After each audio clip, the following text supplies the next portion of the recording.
Assalamualaikum warahmatullahi wabarakatuh. Alhamdulillahi rabbil alamin. Assalatu wassalamu atammanil akmalani 'alal mab'uuthi rahmatan lil alamin wa 'ala alihi wa sahbihi ajma'in, amma ba'd. Jamaah sekalian berkat Allah Subhanahu wa taala, alhamdulillah, segala puji bagi Allah Subhanahu wa taala yang telah memberikan kita segala nikmatnya sehingga pada malam hari ini kita dipertemukan kembali dalam kajian Kitab Tauhid, yang insyaallah pada malam hari ini kita akan melanjutkan pelajaran kita. Di pertemuan sebelumnya kita sudah memasuki bab ma jaa fi ruqa wat tamaim, dan juga di pertemuan sebelumnya kita sudah membahas tentang apa itu ruqyah, kemudian juga macam-macam ruqyah. Secara singkat, ya, ar-ruqyah atau ar-ruqa itu jamak dari kalimat ruqyah.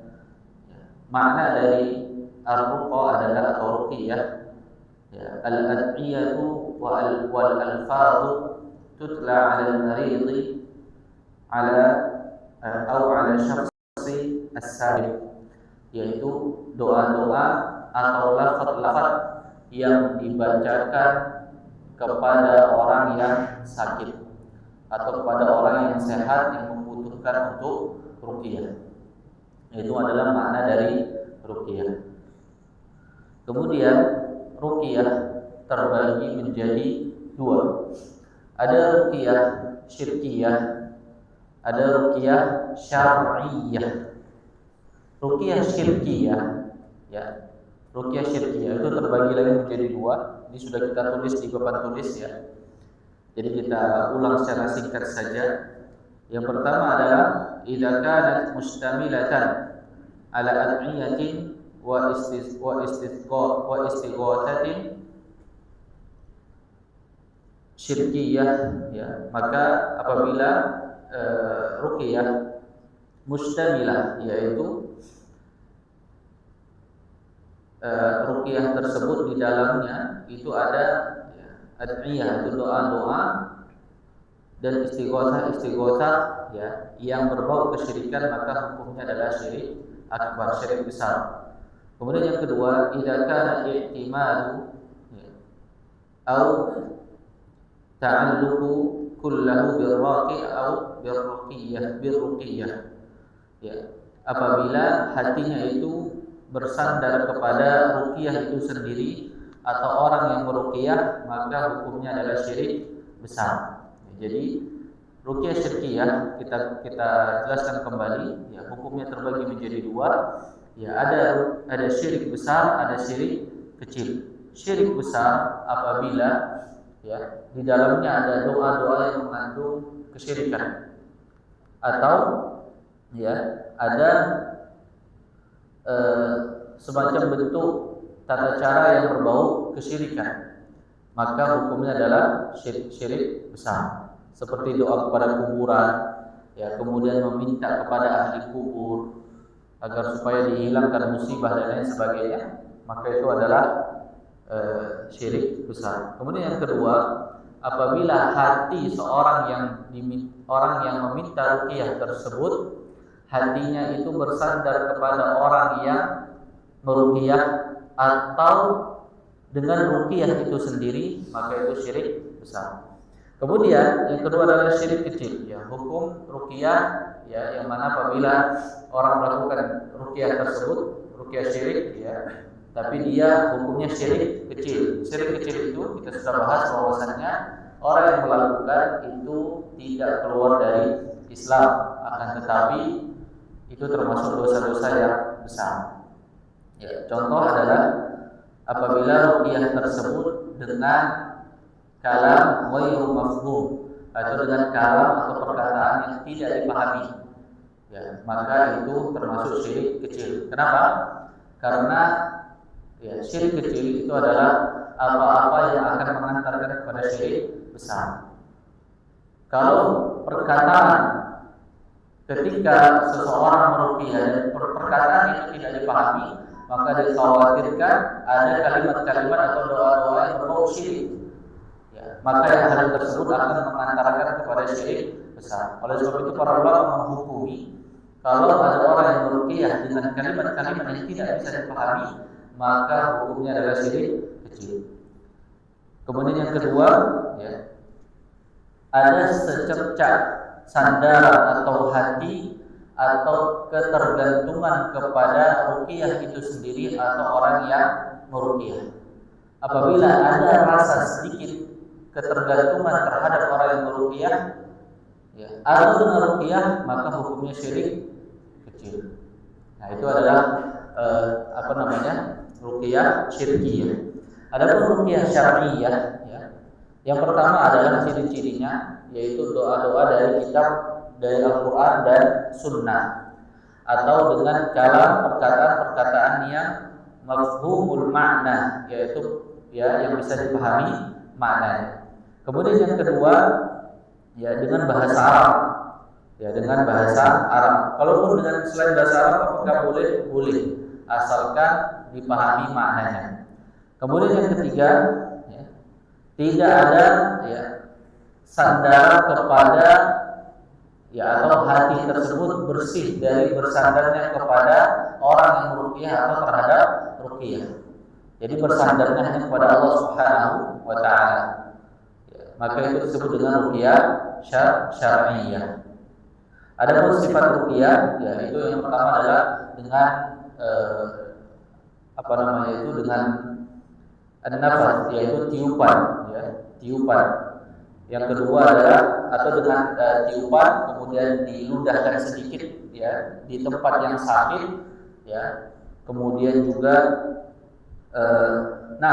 dengan diludahkan kemudian ditiupkan, itu cara yang pertama. Cara yang kedua adalah tanpa tiupan, ya, tanpa ludah, jadi cuma dibacakan saja. Yang ketiga adalah yaitu dengan membacakan doa kepada atau ke suatu media air, misalnya dibacakan Al-Quran, dibaca doa-doa ruqyah, kemudian air tersebut dibuat minum atau dibuat mandi, ya, atau dibasuhkan ke tempat yang sakit atau ke orang yang sakit. Nah, ini adalah tata cara ruqyah syar'iyyah. Baik, tafadhal kita baca matan. Tafadhal. Bab maja'a fi ruqa wa tama'im. Nah, lanjut. Bab ke-7 tentang ruqyah dan tamimah. Fi sahih an Abi Bashir al-Ansari radhiyallahu anhu annahu kana ma'a Rasulillah sallallahu alaihi wasallam fi ba'di asfarihi fa arsala rasulan an la yabqiyanna fi raqbati ba'irin qiladatun min watarin aw qiladatun illa quti'at.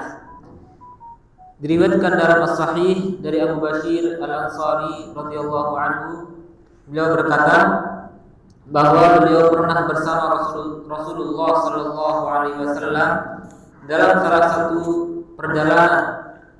Lalu Rasulullah mengutus seorang utusan untuk memaklumkan, tidaklah ada karung dari tali busur atau karung apapun pada leher unta kecuali harus diputus. Lanjutkan Wan Ibnu Mas'ud radhiyallahu anhu. Wa Ibnu Mas'ud qala sami'tu Rasulullah sallallahu alaihi wasallam yaqul inna ar-ruqa wat tama'ima wat tiwalata syirkun, rawahu Ahmad wa Abu Dawud. Dari Ibnu Mas'ud radhiyallahu anhu, beliau berkata, aku mendengar Rasulullah sallallahu alaihi wasallam bersabda, sesungguhnya ruqyah, tamimah dan tiwalah adalah kesyirikan. Diriwayatkan oleh Ahmad dan Abu Dawud. Wa an Abdillah bin Uqaym wa an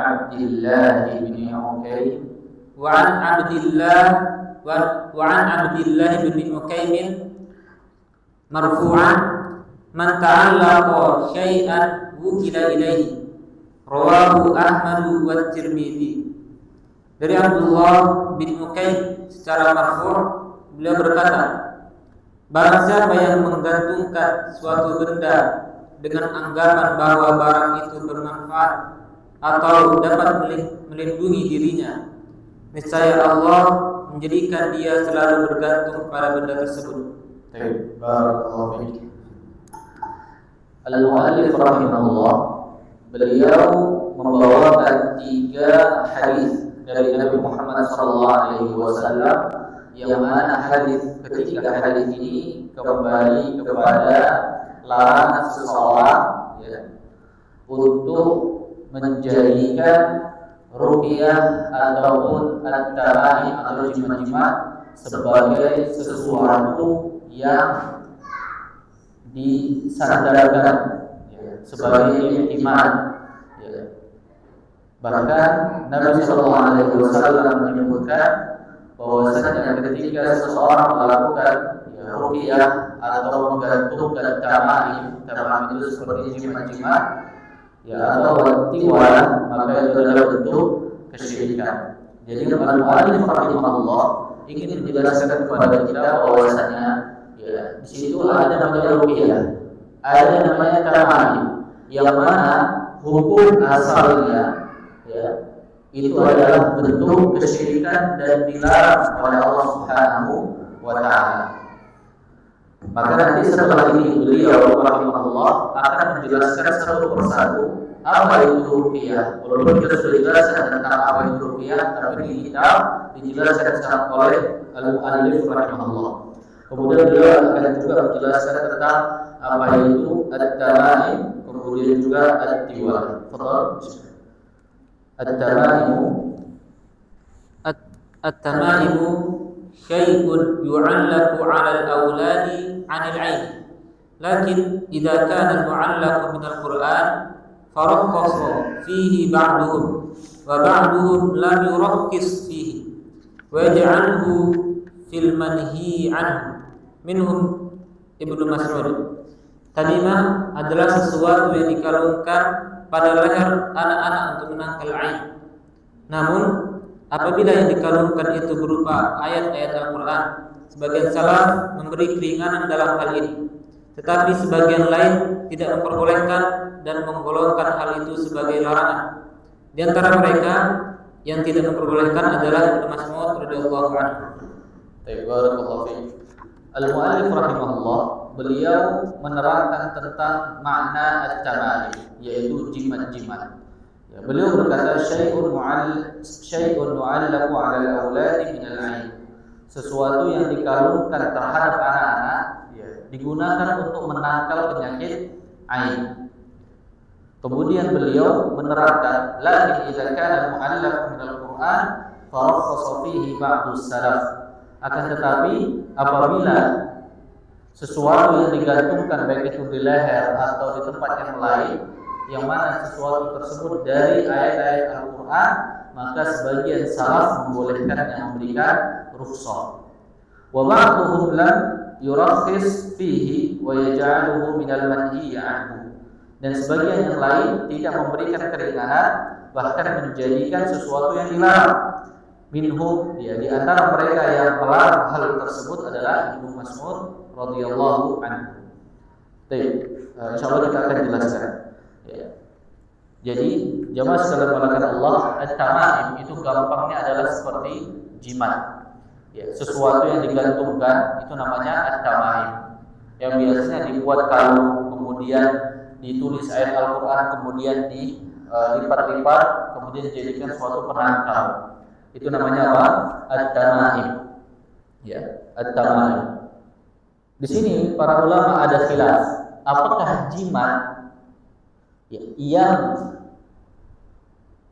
dihasilkan atau jimat yang berasal dari Al-Qur'anul Karim, dari ayat-ayat Al-Qur'an atau doa-doa syar'i, apakah hal itu dibolehkan atau tidak? Maka ulama khilaf, ulama khilaf.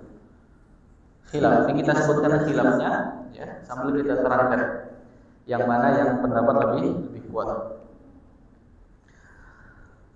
Hukum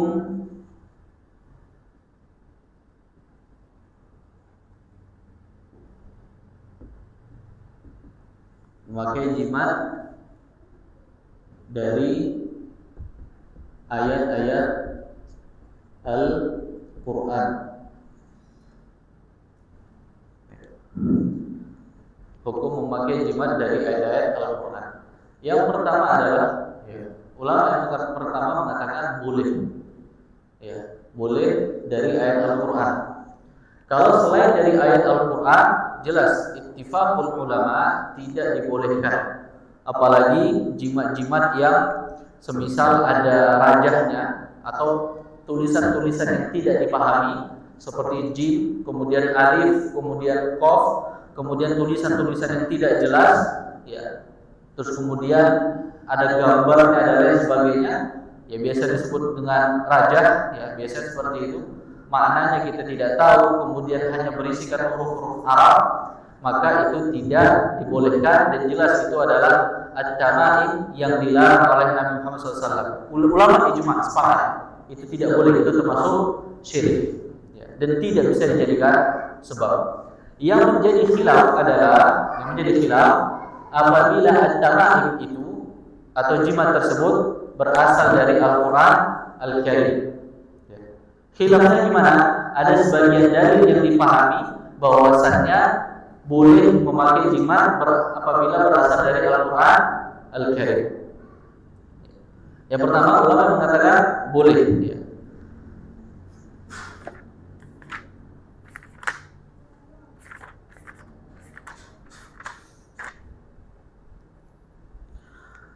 Boleh, ini pendapat Abdullah bin Amr bin As, sahabat.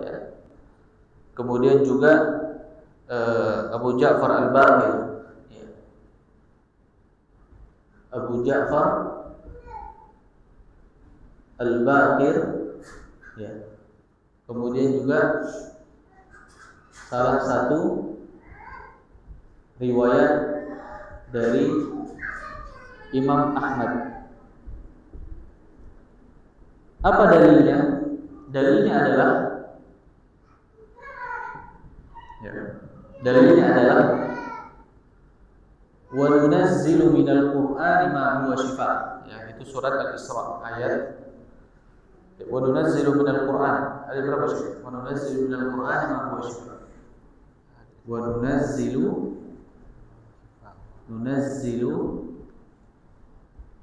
minal Qur'ani ma huwa shifaa. Ini surat Al-Isra. Nanti kita lihat ayatnya, saya lupa ayatnya. Dan maknanya, dan kami turunkan Al-Quran sebagai obat atau penyembuh. Jadi ilahnya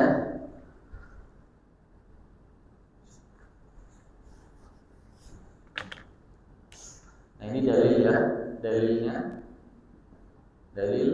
Ini dalil yang pertama, yaitu firman Allah Subhanahu wa taala. Qala Allah taala wa nunazzilu minal Qur'ani ma huwa shifaa, dan kami turunkan Al-Quran sebagai penyembuh atau penyembuh. Mereka berkata Al-Quran adalah penyembuh atau obat, maka apabila dibaca ataupun ditulis kemudian dijadikan penangkal, maka itu boleh. Al-Quran adalah obat. Ini dalil yang pertama.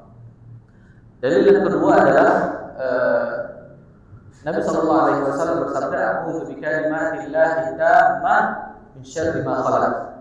Aku berlindung dengan kalimat Allah yang sempurna dari kejelekan apa-apa yang Ia ciptakan. Di situ syahidnya adalah aku berlindung dengan kalimat-kalimat Allah. Kalimat Allah itu apa? Al-Quran Al-Karim.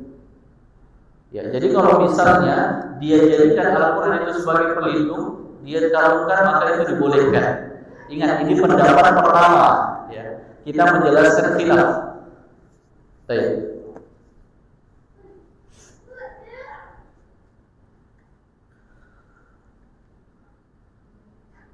Yaitu yang kedua,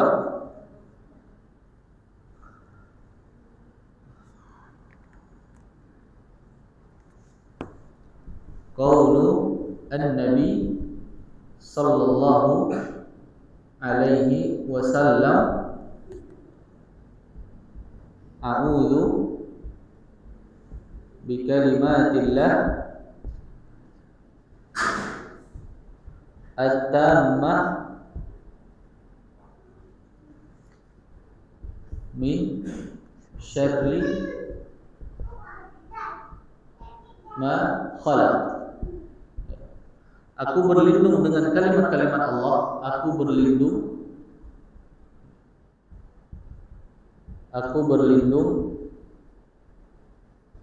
dengan kalimat Allah. Ingat syahidnya di sini, berlindung dengan kalimat Allah. Ya. Dengan dari apa yang Dia ciptakan. Maka sebagian ulama, bahkan sebagian sahabat mengatakan, apabila jimat tersebut berasal dari Al-Quran dan itu ditulis, maka dibolehkan. Kemudian yang kedua, mengatakan tidak boleh. Tidak boleh. Dalilnya kita tulis di atas saja ya. Yang pendapat yang kedua tidak boleh.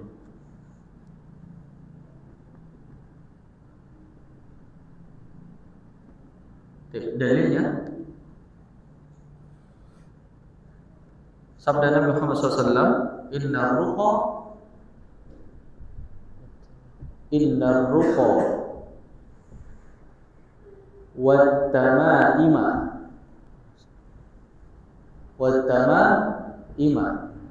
wat-tiwalata syirkun.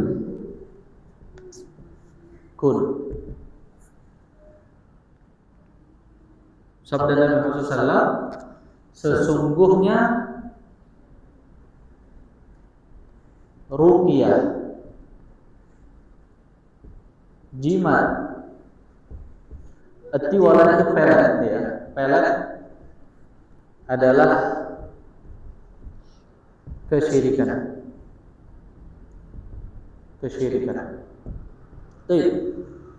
Nabi berkata, sesungguhnya ruqyah dan jimat, pelet adalah kesyirikan. Kenapa kok ada namanya ruqyah syar'iyyah? Bukankah Nabi mengatakan ar-ruqa umum, setiap ruqyah? Mengapa kok ada istilah apa? Ruqyah syar'iyyah. Maka dalil yang umum ini itu dikhususkan dengan dalil yang lain untuk ruqyah saja. Apa kata Nabi sallallahu? La ba'sa birruqa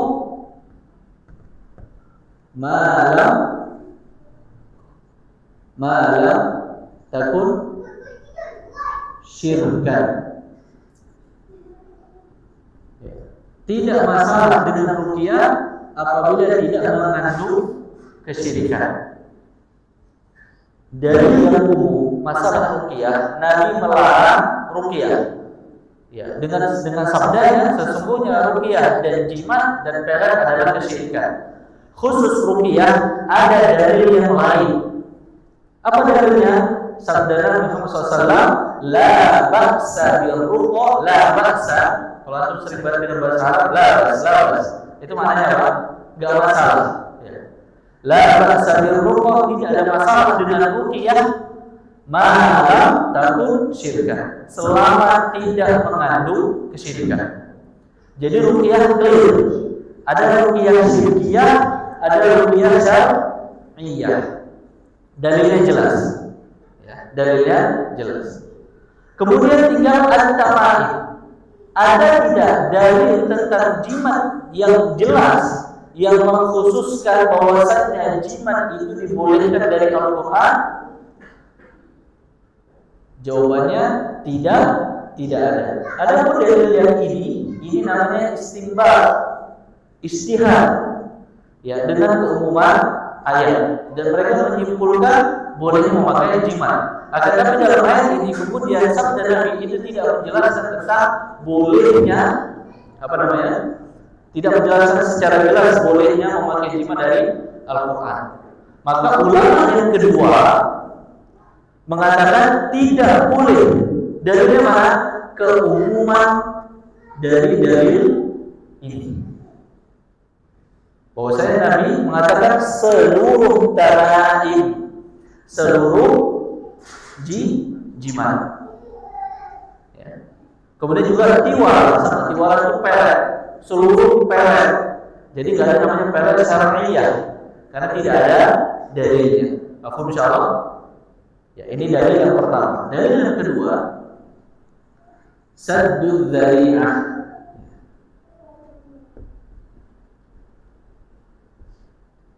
Saddud dzari'ah. Apa itu saddud dzari'ah? Yaitu mencegah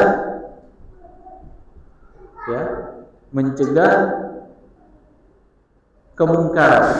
Ya, gampangnya seperti itu. Kemungkaran yang kemungkinan akan terjadi, yaitu kemungkaran yang kemungkinan akan terjadi. Itu namanya saddud dzari'ah. Nah, tidak ada kesyirikan di situ misalnya. Ya, dia menjadikan Al-Quran itu hanya sebab mungkin. Oke lah, Al-Quran bukan sebab. Akan tetapi bisa jadi ya hal tersebut bisa menjadikan seseorang jatuh kepada kesyirikan. Contohnya misalnya Al-Quran tersebut kemudian dituliskan kertas dituliskan ayat Al-Quran kemudian dibakar, kemudian serbuknya ditaruh di air kemudian diminum. Mengatakan bahwasanya serbuk itu yang menyembuhkan kita.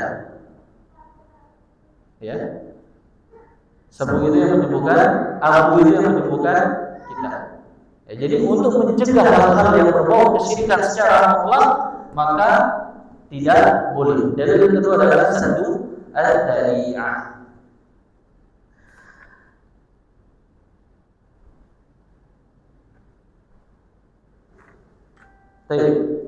Nah ini dua dalil yang kuat. Nah pendapat ini itu dipilih oleh Abdullah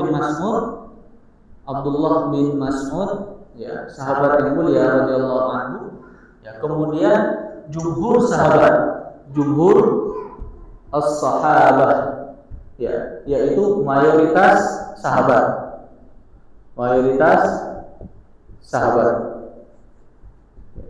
Jadi mayoritas sahabat ya itu menguatkan dari nomor 2.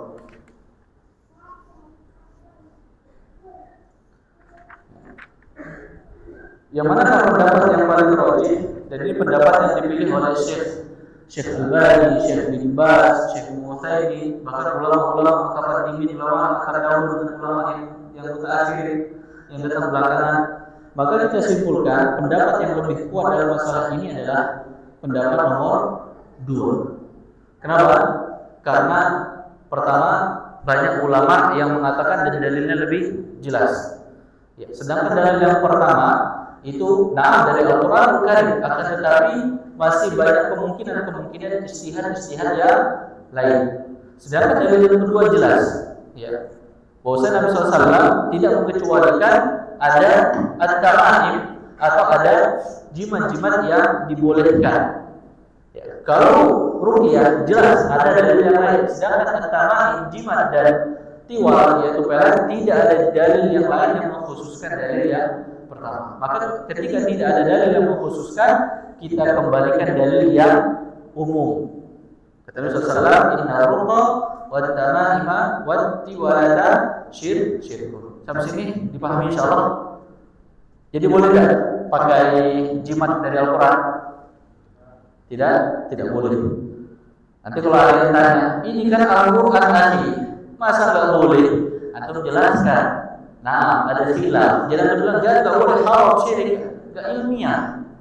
Tapi kalau antum jelaskan seperti ini ilmiah, ya, antum jelaskan dari satu-satu, kemudian antum jelaskan dari yang tidak boleh, yang membolehkan, kemudian hujjah antum kenapa antum tidak membolehkan, sehingga orang yang mendengarkan itu dapat mengerti. Jadi bukan asal tidak boleh, kata ustaz tidak boleh, ustaz siapa? Ya. Tapi kalau dengar dari ilmiah, insya Allah dia bisa menerima. Baik. Lanjutkan. Warruqa hiya allati tusamma al-azaima wa khassa minhu ad-dalilu ma khala min asy-syirki. Faqad rakhasa fihi Rasulullah sallallahu alaihi wasallam min al-'aini wal humati. Ruqyah disebut pula dengan azimah atau metode pengobatan ini diperbolehkan secara khusus selama bebas dari hal-hal kesyirikan. Sebab Rasulullah sallallahu alaihi wasallam telah memberikan keringanan dalam hal ruqyah ini untuk mengobati ain atau sengatan kalajengking. Wa tiwalatu syai'un yasna'unahu yad'umuna annahu yuhabbibul mar'ata ila zawjiha wa rajula ila ra'atihi. Tiwala adalah sesuatu yang mereka buat dengan anggapan bahwa sesuatu tersebut dapat menjadikan seorang istri lebih dicintai oleh suaminya atau seorang suami lebih dicintai oleh istrinya. Ya, kita disebut dengan apa? Pelet. Pelet itu ada nggak Ustaz? Ada, jelas disebutkan di sini ada. Nabi SAW dari zaman Nabi ada ilmu pelet. Ya. Ada orang putus cinta, kemudian lakinya atau perempuannya kesal, pergi ke dukun, berikan aku ilmu. Ilmu apa? Ilmu pelet, supaya dia mencintai itu dan aku pun mencintai. Nah itu ada ilmu pelet. Ada tidak ada? Ada ilmu pelet. Jadi itu diikrarkan oleh Nabi Muhammad SAW. Wattiwalah. Akan tetapi hukumnya apa? Syirik. Nah, lanjut. Warawal Imam Ahmad an Wayfin qala li Rasulullah sallallahu alaihi wasallam, ya Wayfi, la'alla al-hayata sataqulu bika fakhbirin nasa anna man 'aqada al-hita Anna man 'aqada lihiyatahu aw taqallada watara aw istanja bi raji'i dabbatin aw 'azmin fa inna Muhammadan bari'un minhu. Imam Ahmad meriwayatkan dari Wayfi' radhiyallahu anhu bahwa beliau berkata, Rasulullah sallallahu alaihi wasallam bersabda kepadaku, "Wahai Wayfi', semoga engkau berumur panjang. Sampaikanlah kepada manusia bahwa siapa saja yang menggulung jenggotnya, memakai kalung dari tali busur, gulung jenggotnya kemudian dipakai sesuatu pengikat seperti karet atau apa, ya, dengan anggapan bahwasannya ketika dia menggulung jenggotnya dengan karet atau yang lainnya itu dapat terjadi sesuatu atau dapat menangkal sesuatu. Nah, memakai kalung dari tali busur atau beristinja dengan kotoran binatang atau dengan tulang, sesungguhnya Muhammad berlepas diri darinya. Wan Sa'id bin Jubair qala man qata'a tamimatan min insanin kana ka'adli raqabatin. Rawahu Waqi'. Dari Sa'id bin Jubair, beliau berkata, barang siapa yang memutus suatu tamimah dari seseorang, tindakannya itu sama dengan memerdekakan budak. Diriwayatkan oleh Waqi'. Walahu an Ibrahim qala kanu yaqra'una at-tama'ima kullaha min al-Qur'an wa ghairi al-Qur'an. Diriwayatkan pula oleh Waqi' dari Ibrahim An-Naqai bahwa Ibrahim berkata, mereka yaitu para sahabat Abdullah bin Mas'ud membenci segala jenis tamimah, baik berupa ayat-ayat Al-Qur'an maupun selain ayat-ayat Al-Qur'an. Ahsan, barakallahu fiik. Kemudian warawa Ahmad an Wayfi, yaitu Imam Ahmad meriwayatkan dari Ruwaifi qala li Rasulullah sallallahu alaihi wasallam, ya Ruwaifi berkata kepada Rasulullah sallallahu alaihi wasallam, ya Ruwaifi, wahai Ruwaifi, la'alla al-hayata satatulu bika, ya wahai Ruwaifi, semoga umurmu panjang, yaitu kehidupanmu panjang. Fa akhbirin nasa anna man aqada lihiyatah, maka beritahulah kepada manusia barang siapa yang mengikatkan lihiyatah, yaitu mengikatkan jenggotnya. Maka di sini hukum mengikatkan jenggot, kalau kita lihat dari umuman hadis ini tidak boleh.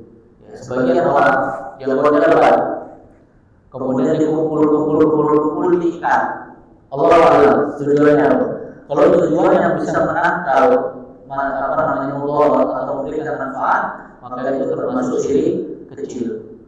Kalau dia beranggapan bahwasannya perbuatan itu atau sesuatu yang diikatkan itu dapat memberikan manfaat dengan sendirinya, maka itu syirik besar. Kalau seandainya dia tidak berkeyakinan demikian, maka itu adalah hal yang diharamkan. Ya, maka hal yang diharamkan. Maka kalau dia berkeyakinan, biarkan saja, jangan diikat-ikat. Ya. Baik. Awal belajar yaitu mengkalungkan dengan tali busur atau mengkalungkan dengan tali apapun. Awisan jadi roji yaitu atau bersuci dengan kotoran hewan tunggangan atau almi atau dengan tulangnya. Fa inna Muhammadan dari minhu, sesungguhnya Muhammad berlepas diri darinya. Ya. Kemudian juga hadis asar selanjutnya, wa Sa'id bin Jubair Sa'id bin Jubair berkata, man qata'a tamimatan, barang siapa yang memotong sebuah jimat min insani, dari seorang manusia, kana dari raqabah, maka dia seperti orang yang memerdekakan budak. Kemudian juga Muhammad Ibrahim dan juga dari asar yang diriwayatkan oleh Ibrahim, dia berkata, kan yakrahuna tamaim kullaha, bahwasanya mereka membenci segala bentuk jimat, minal Quran atau ghairil Quran, baik itu dari Al-Quran maupun selain dari Al-Quran. Maka ini juga asar yang terakhir menunjukkan bahwasanya hukum memakai jimat dari Al-Quran, yaitu hukumnya adalah diharamkan, lebih baik kembali ditinggalkan. Dan ini termasuk satu abwab syirik, yaitu menghalangi pintu-pintu syirik. Maka kalau misalnya ingin berobat dengan Al-Quran, dengan membacanya saja, ruqyah mandiri atau ruqyah orang lain dengan metode bacaan, tanpa menggantungkan atau meneruskan ayat Al-Quran kemudian dikalungkan, dibuat gelang dan lain sebagainya. Kemudian Syekh tadi membawakan suatu dalil, yaitu dari Abdullah bin Hukaim, man ta'allaqa syai'an wukila ilaih, barang siapa yang menggantungkan sesuatu, wukila ilaih, maka dia akan ketergantungan dengan sesuatu tersebut. Kita sudah tahu bahwasanya ketika seseorang memakai jimat, pasti dia bergantung dengan jimat tersebut. Maka Nabi SAW berkata, ketika dia bergantung pada jimat tersebut, sesungguhnya Allah akan menjadikan demikian. Dan hal itu la tanfa' wa la tadur. Dan sesuatu itu tidak dapat memberikan manfaat dan tidak dapat memberikan bahaya. Yang jelas dia dihukumi syirik. Bahayanya karena syirik. Bahayanya karena dosa syirik. Kemudian apa hukumnya? Seseorang memakai sesuatu yang dikalungkan, yang digantungkan dengan tujuan untuk berhias. Maka sini perlu kita rinci. Kalau seandainya sesuatu yang digantungkan, misalnya kalung, itu dengan kalung itu biasanya identik dengan kufar, maka atau kalung tertentu, maka itu hukumnya adalah haram, karena itu sebagai bentuk musyabahah atau bentuk tasyabuh dengan ahli syirki, yaitu dengan orang-orang kafir. Tapi pertanyaan di sini, apakah ada qawaid atau poin-poin, ya, poin-poin tertentu orang tersebut dikatakan tasyabbuh atau tidak. Maka kita harus tahu, ya, ada poin-poin tertentu seseorang itu disebut dengan bertasyabbuh dengan kaum kafir, ya, atau tidak. Karena tidak setiap, ya, apa yang dikenakan orang kafir kemudian yang kita kenakan itu bentuknya apa? Tasyabbuh. Tidak setiap apa yang dikenakan orang kafir kemudian kita kenakan itu hukumnya apa? Tasyabbuh dengan mereka. Karena tadi tasyabbuh hukumannya kata Rasulullah, man tasyabbaha biqaumin fahuwa minhum. Jadi kita harus tahu apa itu ghaib tasyabbuh. Ghaib itu adalah ketentuan tasyabbuh. Kita tuliskan, ini sudah dicatat ya, sudah difoto. Kalau sudah difoto kita harus foto dulu apa?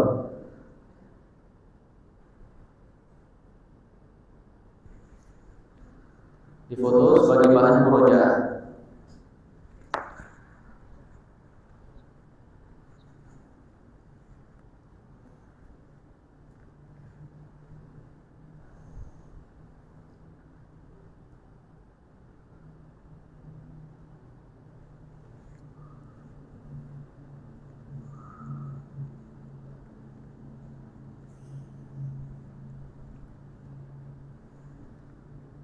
Sudah?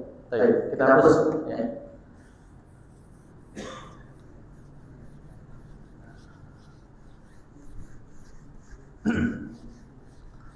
Baik.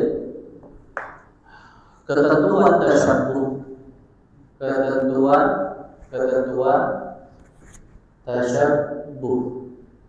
Maksudnya ketentuan tasyabbuh ini adalah dhawabit atau ketentuan-ketentuan apabila seseorang atau ketentuan ini yang menunjukkan seseorang dikategorikan bertasyabbuh atau tidak. Yang pertama adalah apabila ada niat atau maksud, ya,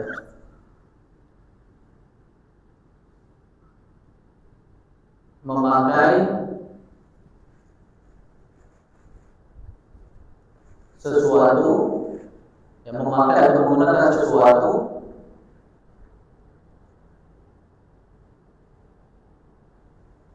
apabila adanya atau maksud menyerupai di sini kita tambahkan menyerupai orang kafir,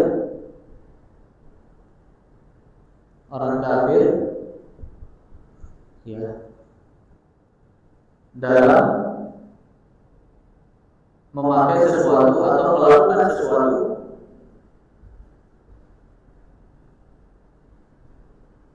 maka ini adalah bentuk tasyabbuh, walaupun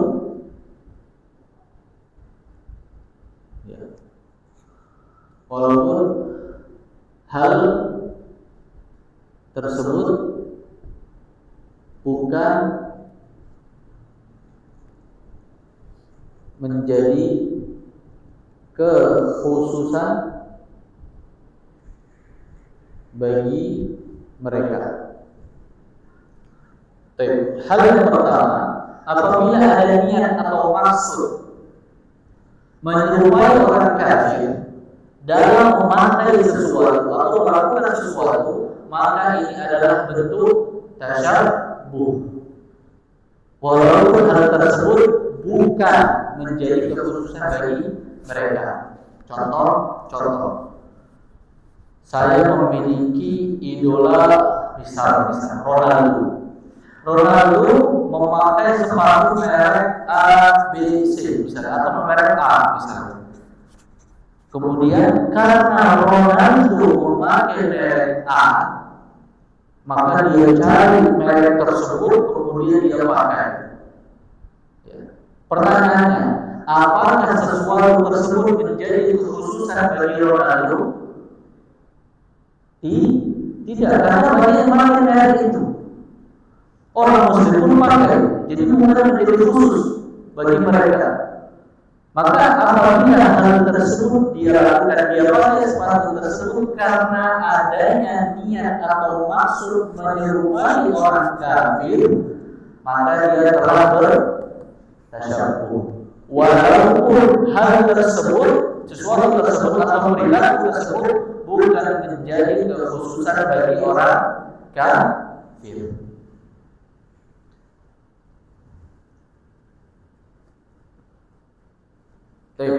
Kemudian yang kedua,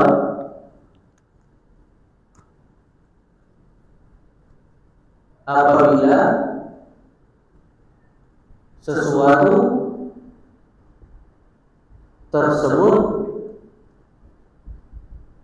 bukan menjadi kekhususan bagi orang kafir dan hal tersebut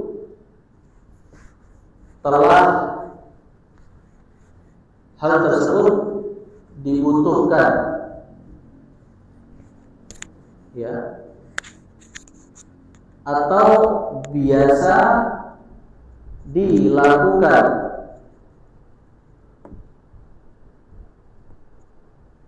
oleh manusia pada umumnya, maka hukumnya, perhatikan, bukan tasyabbuh. Bukan tasyabbuh. Apabila sesuatu tersebut bukan menjadi khususan bagi mereka, contohnya apa? Contohnya baju, celana, ya. Ini sudah umum dipakai manusia, baju, celana, ya. Apabila sesuatu tersebut bukan menjadi khususan bagi mereka, bagi orang kafir, ya, dan hal tersebut dibutuhkan atau biasa dilakukan oleh manusia, baik non-muslim ataupun non-muslim, sudah biasa melakukan hal tersebut. Semisal, ya, memakai mobil Mercy, ya itu mobil Mercy, karena muslim dengan kufar, subhanallah. Antum aja kalau dia duit, kan begitu. Dia begitu, mobil Mercy ada muslim yang pakai, ada muslim yang pakai, ya. Jadi itu hal yang lumrah, hal biasa, bukan menjadi kekhususan bagi orang kafir. Maka ketika seorang muslim memakai hal tersebut, maka hukumnya bukan tasyabbuh. Bukan tasyabbuh. Sampai jadi paham insyaallah. Kemudian yang ketiga, ya,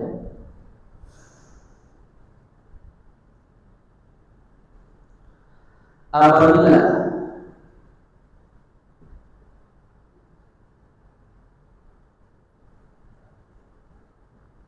sesuatu tersebut merupakan kekhususan bagi mereka dan tidak, ya, menjadi sesuatu hal yang biasa dilakukan oleh manusia, maka hukumnya, ya, manusia, maka hukumnya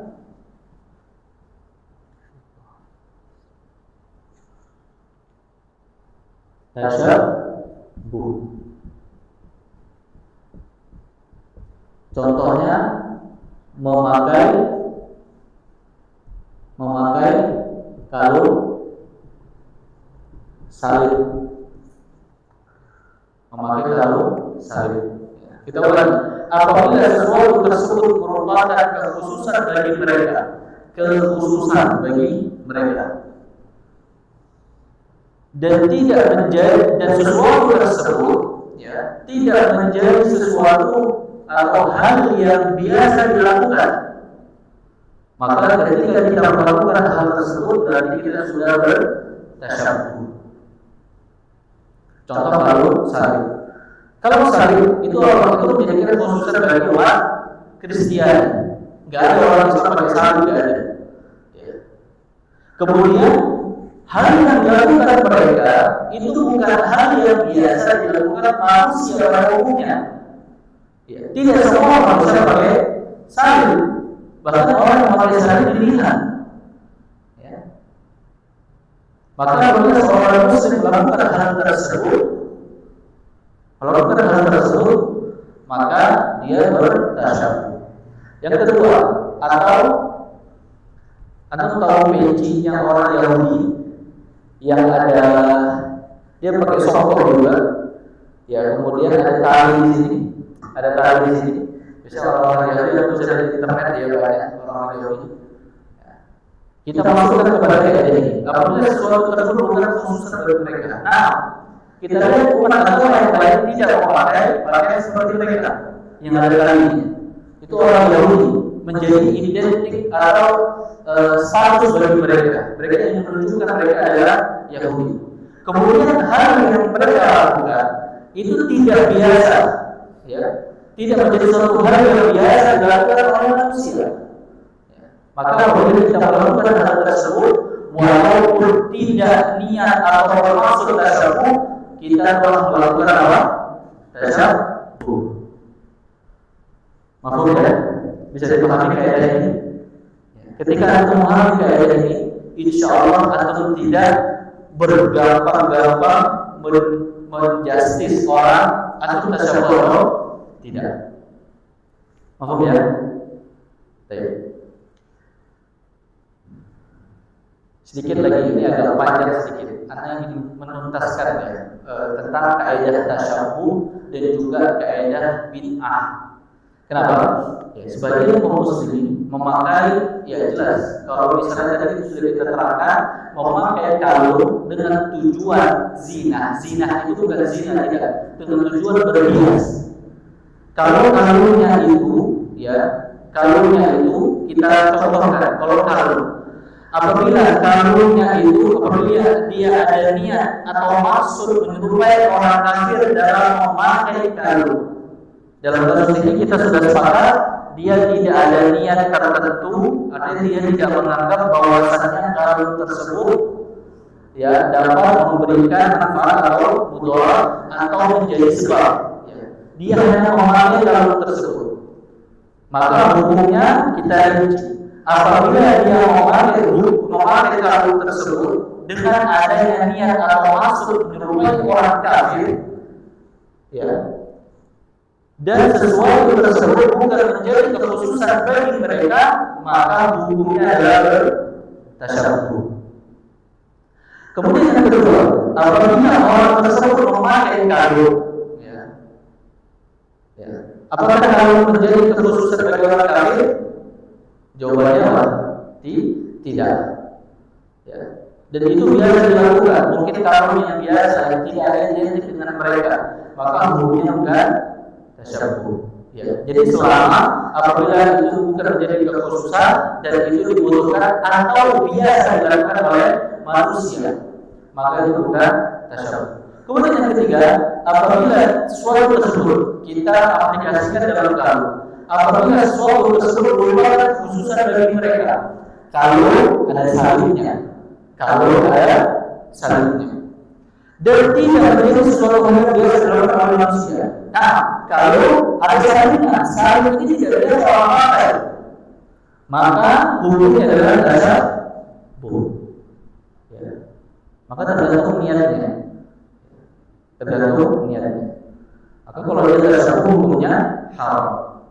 Bagaimana hukumnya kalau seorang memakai kalung dan dia menganggap hal tersebut adalah ibadah? Hukumnya apa? bid'ah. Sekarang kita ada satu kaidah yang menjelaskan tentang bid'ah. Mau dijelaskan? Kalau aku paham kaidah ini, aku juga mudah untuk membid'ahkan orang. Dan aku bisa menjawab setiap orang yang mengatakan mengapa aku suka sedikit bid'ah. Ya, kita jelaskan soalnya ada sedikit macam dalam masalah soalnya. Sebelum malam agak banyak sedikit kajian. Kaidah bid'ah. Kalau kaidah bid'ah bukan kaidah yang bid'ah, ya. Kaidah tentang bid'ah.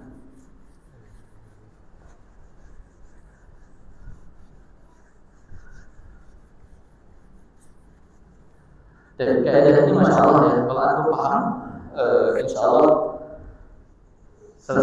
selesai banyak masalah. Artinya masalah ini banyak sering terjadi di kalangan kaum muslimin. Ya, kaidahnya adalah qaidah kullu ma qama sababu fi ahdi an-nabi sallallahu alaihi wasallam kullu ma qama sababuhu fi ahdi an-nabi sallallahu alaihi wasallam wa lam yaf'alhu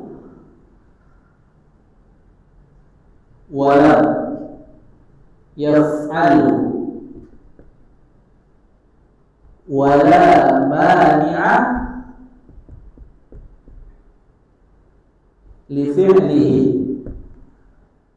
fafi'luna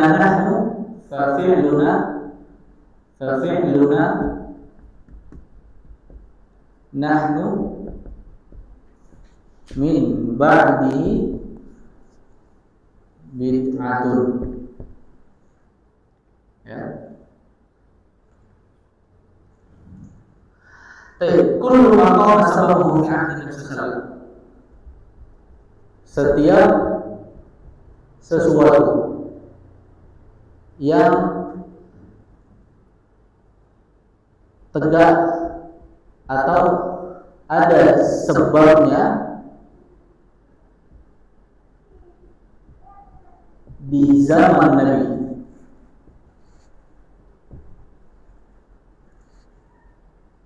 sallallahu alaihi wasallam, walam yaf'alu, dan Nabi tidak melakukan,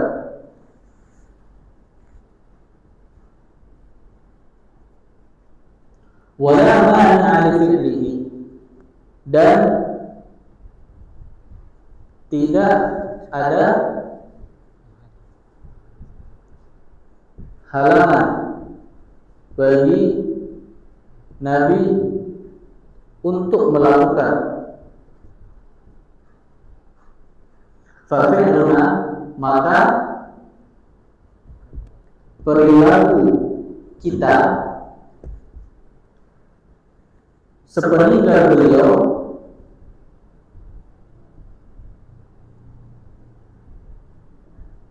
adalah bid'ah.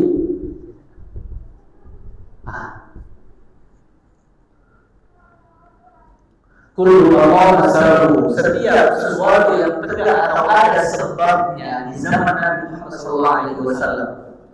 Warna biru ya, tidak beda sedikit warnanya. Sebabnya tegak di zaman Nabi Muhammad sallallahu alaihi wasallam. Walam yaf'alu, nomor 2, dan Nabi tidak melakukan.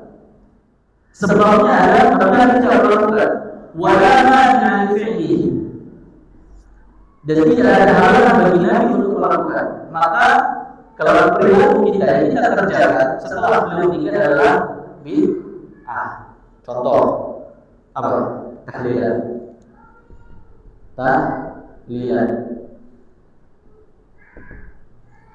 Kita masukkan kepada dia.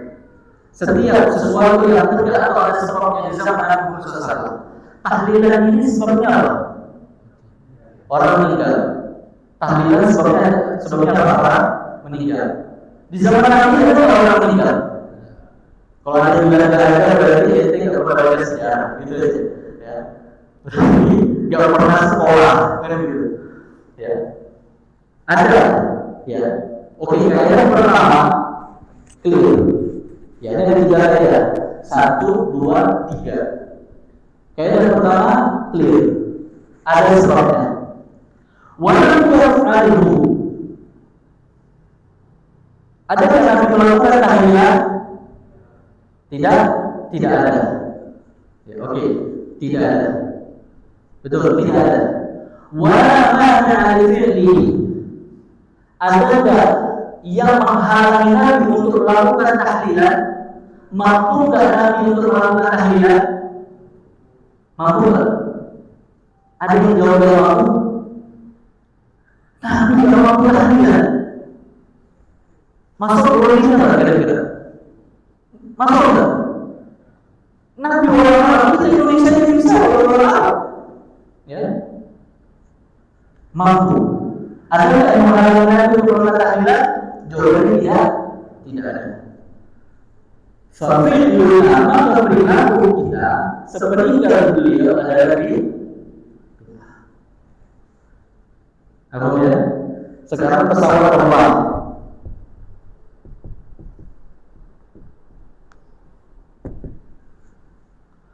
Kita usulkan. Setiap sesuatu yang tegak ada sebabnya di zaman Nabi. Pesawat terbang ini diciptakan mulanya apa? Sama, jauh, cepat. Sebabnya ada tidak? Ada. Pada zaman Nabi ada sebabnya. Nomor 1, oke ada. Walau yaf'alhu, adakah Nabi naik pesawat terbang? Tidak ada. Ya, tidak ada. Walau mana fi'li, ada enggak faktor yang menghalangi Nabi untuk naik pesawat terbang?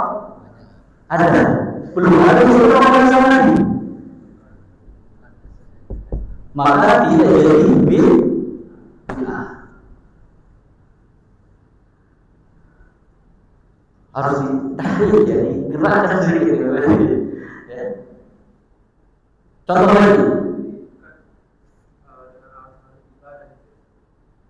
Ini gampangnya karena banyak orang yang menganggap bahwasannya bid'ah itu semuanya, mikrofon, HP, terus kemudian kamera, ini semua bid'ah katanya. Atau jelas saya pakai edarnya nggak ngerti. Pakai kaidah. Jauh kaidah ini. Ya. Kalau aku jelaskan misalnya itu adalah masalah agama. Kalau dia ngerti langsung, alhamdulillah. Tapi kalau dia nggak ngerti, antum suruh dia pakai kaidah ini. Kata anggaplah mikrofon itu perkara agama. Tapi apakah ada nggak yang menghalangi dia untuk melakukan pakai mikrofon? Ada. Kita mikrofon kita cek ya. Kita cek dulu keadaannya. Mikrofon. Sebabnya terdapat pada zaman Nabi. Ada sebabnya. Ya. Nabi butuh dengan mikrofon. Kenapa? Tidak perlu teriak-teriak. Bila tidak perlu naik ke Ka'bah ketika Fathu Makkah, ya. Kemudian tidak ada. Cukup di masjid sampai suara. Sebabnya dalam mikrofon. Mengingat kegunaan mikrofon adalah memperkeras suara, maka sebabnya ada. Oke, mikrofon sebabnya ada. Walau yaf'alhu, ada Nabi melakukan? Tidak ada. Sebabnya ada, tapi Nabi tidak berbicara lewat mikrofon. Sorry, Nabi tidak berbicara lewat mikrofon. Ada yang menghalangi Nabi? Ada. Apabila ada yang menghalangi ini, maka tidak jadi bid'ah. Kemudian apa lagi? Sholat apa? Misalnya contoh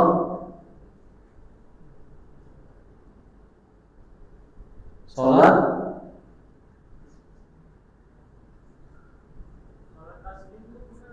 tasbih. Masya Allah, sholat tasbih. Buat tasbih. Ada yang menjual sendiri sholat tasbih. Atau melihat keadaan sholat tasbih. Ada nggak sebabnya Nabi Muhammad SAW kalau sholat tasbih? Ada sholat tasbih. Oke, nah ada. Semangat. Ada Nabi melakukan? nggak tahu, cari. Nah, PR. Kalau tidak ada, misalnya tidak ada, oke, kita tidak ada. Tidak. Ada yang menghalangi Nabi untuk melakukan sholat tasbih? Tidak ada. Nabi sholat tasbih siapa yang menghalangi? Sama. Yang menghalangi di atas sholat tasbih. Kenapa marah sama Nabi? Ente ada dari wahyu dari Allah, sedangkan ente kan yang mengikuti Anda begitu bahasa. Ya, nggak mungkin sahabat menghalangi Nabi, tidak ada sejarahnya itu. Maka tidak mungkin ada yang menghalangi Nabi untuk melakukan ibadah. Justru sahabat mengikuti Nabi. Ya. Maka ketika ini terkumpul semua, tidak ada yang menghalangi Nabi dan tidak ada yang melakukan dan Nabi SAW tidak melakukan dan tegak sebabnya, maka sholat tasbih bid'ah. Kalau seandainya yang kedua ternyata Nabi melakukan, maka Islam, maka dia jadi bid'ah. Terakhir tarawih. Masya Allah, terkait tarawih, ya, ketika para jamaah, ya, para sahabat ketika itu peninggalan Muhammad SAW, beliau, ya, mereka semua melakukan sholat jamaah seperti Umar bin Khattab dalam masjid untuk melakukan sholat tarawih. Kemudian Umar berkata, ni'matul bid'ah hadhihi, senikmat-nikmatnya atau sebaik-baiknya bid'ah adalah ini. Apa maksudnya? Para ulama menjelaskan, maksudnya adalah di sini bid'ah secara bahasa. Secara bahasa sesuatu yang baru. Tapi sebenarnya bukan sesuatu yang baru itu. Kenapa? Karena sholat jamaah atau sholat tarawih yang dilakukan secara berjamaah telah dilakukan oleh Nabi Muhammad SAW. Nabi telah melakukan sholat berjamaah bersama sahabatnya. Ya.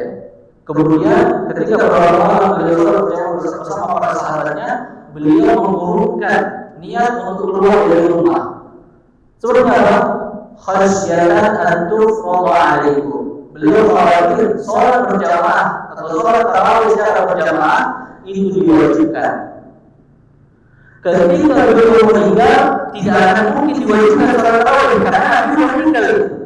Wahyu terputus, sudah selesai. Maka ketika hilang itu sebab itu, Umar mengumpulkan kaum muslimin, kemudian sholat sama-sama di masjid, sholat tarawih berjamaah. Apakah ini termasuk bid'ah? Jawabannya tidak. Sekarang kita masuk dalam sholat tarawih berjamaah.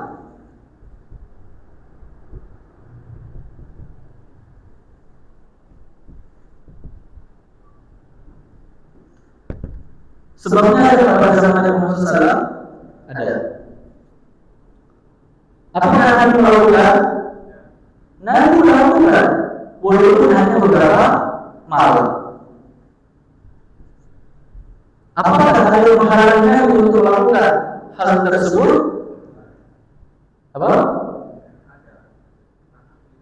Takut diwajibkan. Walaupun yang fi'li, ya, takut diwajibkan. Ya. Kullu ma qala sababu fi ahdi Nabi sallallahu alaihi wasallam, ya. Setiap sesuatu yang tegak ada sebabnya pada zaman Nabi sallallahu alaihi wasallam jelas ada. Kemudian Nabi melakukan tidak? Nabi tidak melakukan.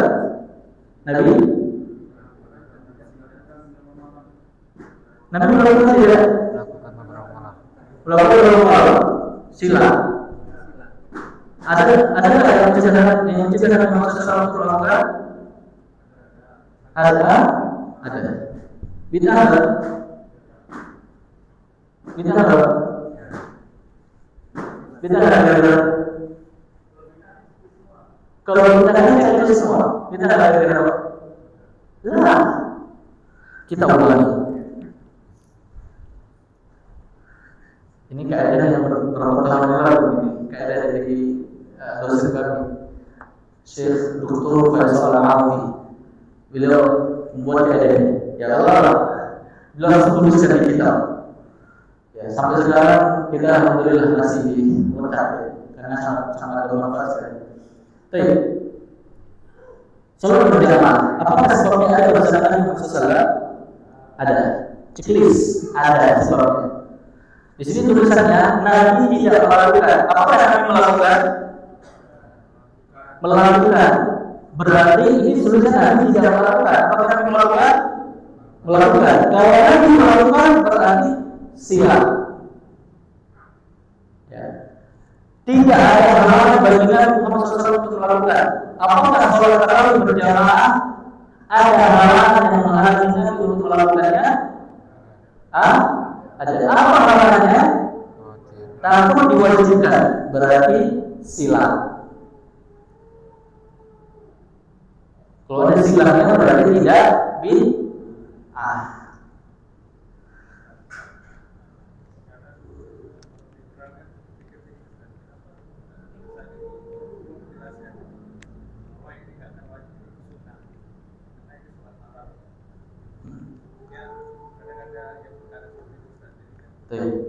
Mengapa Nabi SAW mengatakan ini sunnah?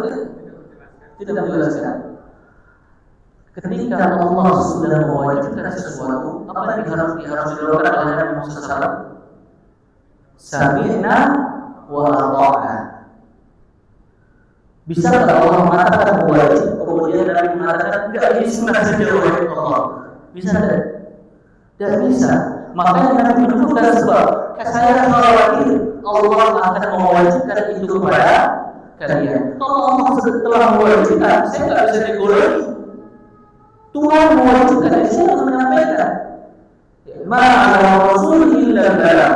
Tidaklah Rasul tugasnya hanya menyampaikan. Jadi menentukan itu semua Allah Jalla Jalaluhu. Ya. Maka kalau liberal yang berkata demikian, katakan jelas Nabi mengatakan khawatir akan diwajibkan kepada kalian. Siapa yang mewajibkan? Allah Jalla Jalaluhu. Sampai sini paham? Soal? Insyaallah. Tadi ada pertanyaan. Bagaimana hukum memakai celana panjang saat sholat? Karena ada yang mengatakan memakai celana panjang merupakan tasyabbuh, merupakan perbuatan orang kafir. Tadi sudah kita jawab ya bahwasanya memakai celana panjang yaitu yang nomor 2, yaitu bukan menjadi kekhususan bagi orang kafir, kemudian juga dibutuhkan atau biasa dilakukan oleh manusia pada umumnya. Jadi itu bukan tasyabbuh, ya bukan tasyabbuh. Ya.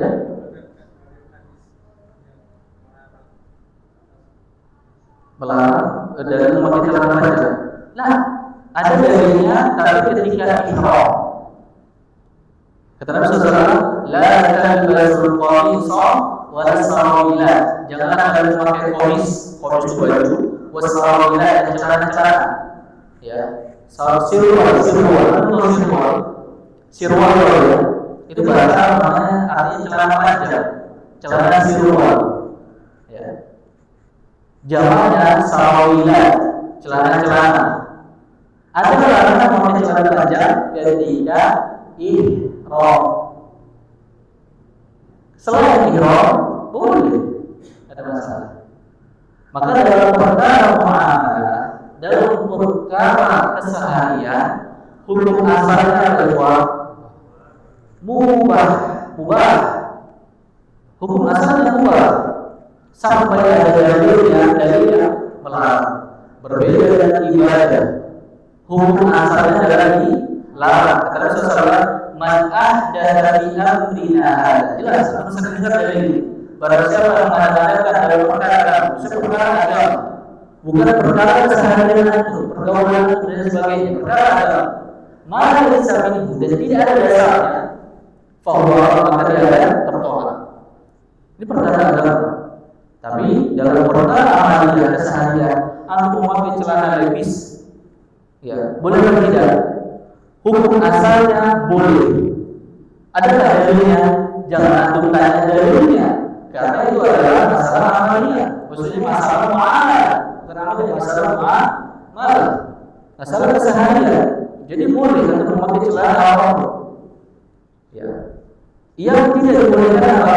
Apabila ada dalil khusus yang melarangnya atau ada bentuk tasyabuh. Celana levis tasyabuh atau tidak?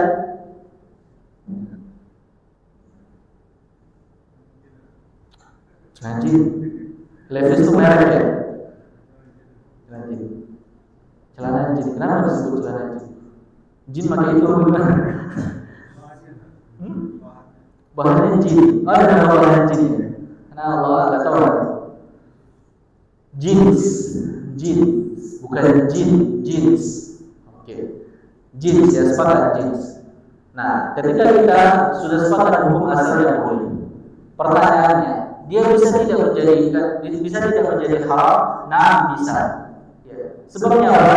Apabila ada unsur tasyabuh. Pertanyaannya lagi, apakah celana jins itu merupakan tasyabuh dengan kaum kufar? Maka antum tatbik, antum praktekkan dengan 3 kaidah ini. Antum cenderung kaidah yang mana? Antum bisa masuk kan?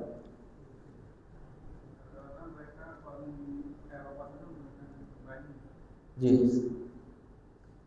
Eropa sana menggunakan jeans. Kalau anak pernah ke Eropa, bukan sombong ya, tapi tidak seluruh Eropa. Turki itu Eropa juga. Itu sebagian pakai celana jeans, sebagian tidak pakai celana kain.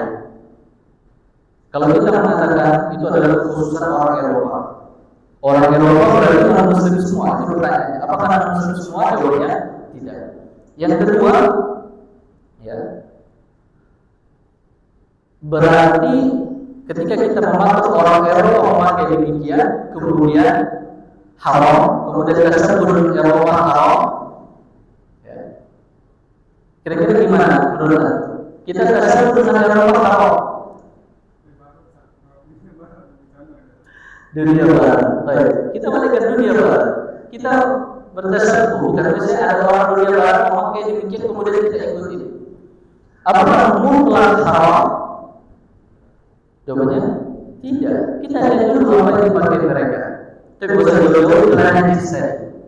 Celana jeans, apakah semua orang Eropa pakai celana jeans? Jawabannya tidak. Mereka ada pakai celana kain.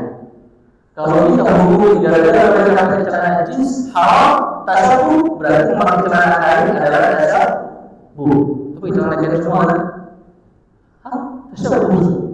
Ya, tapi tidak demikian, tidak adil. Ya.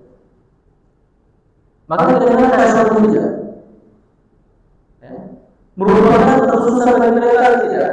Atau sudah menjadi hal yang umum dipakai masyarakat seluruh dunia, baik itu muslim dan muslim? Jawabannya apa? Umum, bebas. Ya. Maka ketika sudah menjadi hal yang umum, ya, yang bukan menjadi kekhususan bagi orang kafir, ya, kemudian hal tersebut biasa dilakukan oleh manusia pada umumnya, jadi bukan menjadi sebuah identitas atau dan lain sebagainya, maka itu bukan tasyabuh. Itu bisa jadi haram tidak? Bisa. Kapan? Ketika melewati mata kaki. Nah, ini beda lagi hukumnya. Dan juga terlalu ketat. Ya, karena membentuk tubuh. Ya, membentuk tubuh. Itu lagi-lagi nggak usah ketat-ketat kan gitu kan? Apa yang ditampak lagi-lagi gitu ya. Baik, barakallahu fiik. Sampai sini mudah dipahami insyaallah, bisa dipahami enggak? Baik, barakallahu fiik. Ya, jadi celana jeans bukan tasyabuh. Ya. Ada seorang mengucapkan zat yang mengatakan celana jeans tidak sampai mengatakan sampai kafir, apakah jatuh kafir? Nah, jadi takfir. Maqala li akhihi al-kafir. Barang siapa berkata kepada saudaranya kafir, apa hukumannya? Faqad ba'a biha ahaduhuma. Maka semacam tersebut itu akan kembali kepada salah satu dari keduanya. Kalau orang yang dia kafirkan betul-betul kafir, selamat dia aman. Tapi kalau dia kafirkan tidak kafir, maka kembali ke siapa? Kepada yang mengatakan. Karena Nabi SAW mengatakan faqad ba'iha ahad. Maka dia akan kembali pada salah satu. Maka hati-hati. Tidak boleh sembarangan kalau beri masalah akidah. Maka harus kita paham. Ya, harus kita paham. Jadi kita ulama meletakkan kaidah-kaidah ini agar supaya kita tidak salah kaprah ya, dalam memahami tasyabbuh, dalam memahami bid'ah. Insyaallah ada kaidah-kaidah insyaallah ya bisa betul bisa memfoto dan terapkan dalam keseharian. Ketika antum bingung apakah yang bid'ah atau bukan, antum buat tulis lagi kaidahnya, kemudian antum cermati ya, kemudian antum pahami. Insyaallah antum ketemu jawaban. Barakallahu fiik. Sampai sini ada pertanyaan?